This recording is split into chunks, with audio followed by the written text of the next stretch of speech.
Let us make rotating arms using two paper straws and a paper clip by following these steps. First, take two paper straws and a paper clip. Second, insert the straws into the arms of the paper clip. Third, your rotating arm is ready. Make several rotating arms with different angles between the arms. Arrange the angles you have made from. Hello children, in this chapter we will explore some of the most basic ideas of geometry, including points, lines, rays, line segments and angles. These ideas form the building blocks of plane geometry and will help us in understanding more advanced topics in geometry, such as the construction and analysis of different shapes. Let's start with point. What is a point?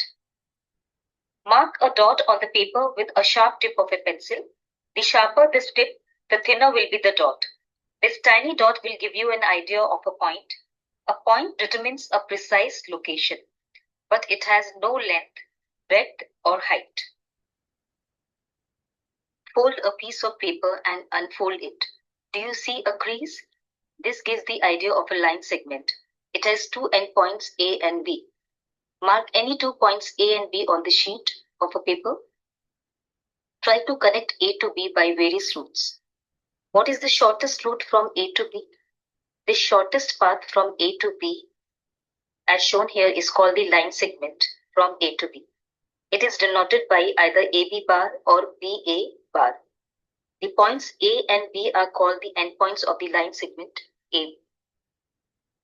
Imagine that the line segment from A to B is extended beyond A in one direction and beyond B in the other direction, without any end. This is a model for a line. Do you think you can draw a complete picture of a line? No. Why?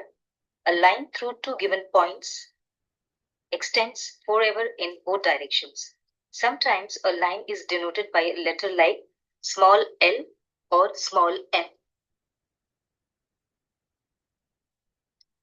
A ray is a portion of a line that starts at one point, called the starting point or initial point of the ray, and goes on endlessly in a direction. Look at the diagram of a ray. 2 points are marked on it. One is the starting point A, and the other is a point P on the path of the ray.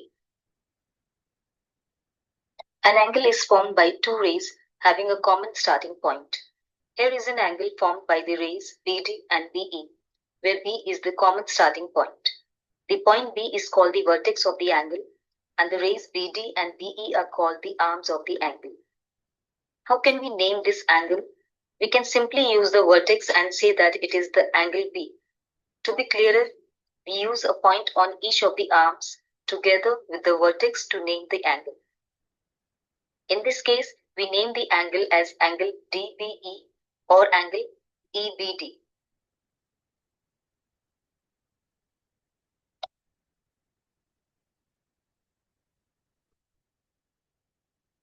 Any two angles can be compared by placing them one over the other. That is by superimposition. While superimposing, the vertices of the angles must overlap.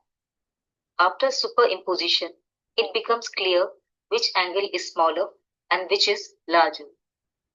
Let us make rotating arms using two paper straws and a paper clip by following these steps. First, take two paper straws and a paper clip. Second, insert the straws into the arms of the paper clip.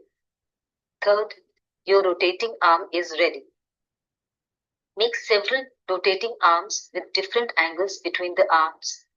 Arrange the angles you have made from the smallest to largest by comparing and using superimposition.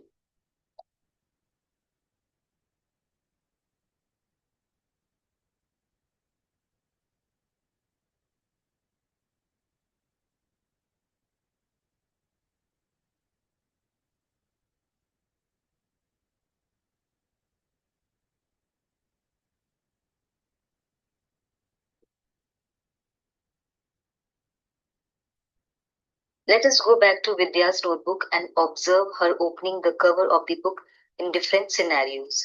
She makes a full turn of the cover when she has to write while holding the book in her hand. She makes a half turn of the cover when she has to open it on her table. In this case, observe the arms of the angle formed. They lie in a straight line. Such an angle is called straight angle. And half of a straight angle is a right angle. Right angle measures 90 degrees, whereas straight angle measures 180 degrees.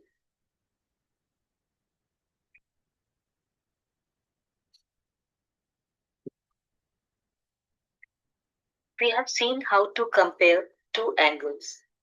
But can we actually quantify how big an angle is using number without having to compare it to another angle?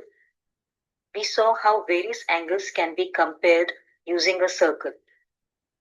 Perhaps a circle could be used to assign measure for angles. To assign precise measures to angles, mathematicians came up with an idea. They divided the angle in the center of the circle into 360 equal angles or parts. The angle measure of each of these unit parts is 1 degree. This unit part is assigned to measure any angle. The measure of an angle is the number of 1 degree unit parts it contains inside it. Measure of different angles. What is the measure of a full turn in the degrees? As we have taken it to contain 360 degrees, therefore it measures 360 degrees. Now, what is the measure of a straight angle in degrees? A straight angle is half of a full turn. As a full turn is 360 degree, a half turn is 180 degree. Now, what is the measure of a right angle in degrees? Two right angles together form a straight angle. As a straight angle measure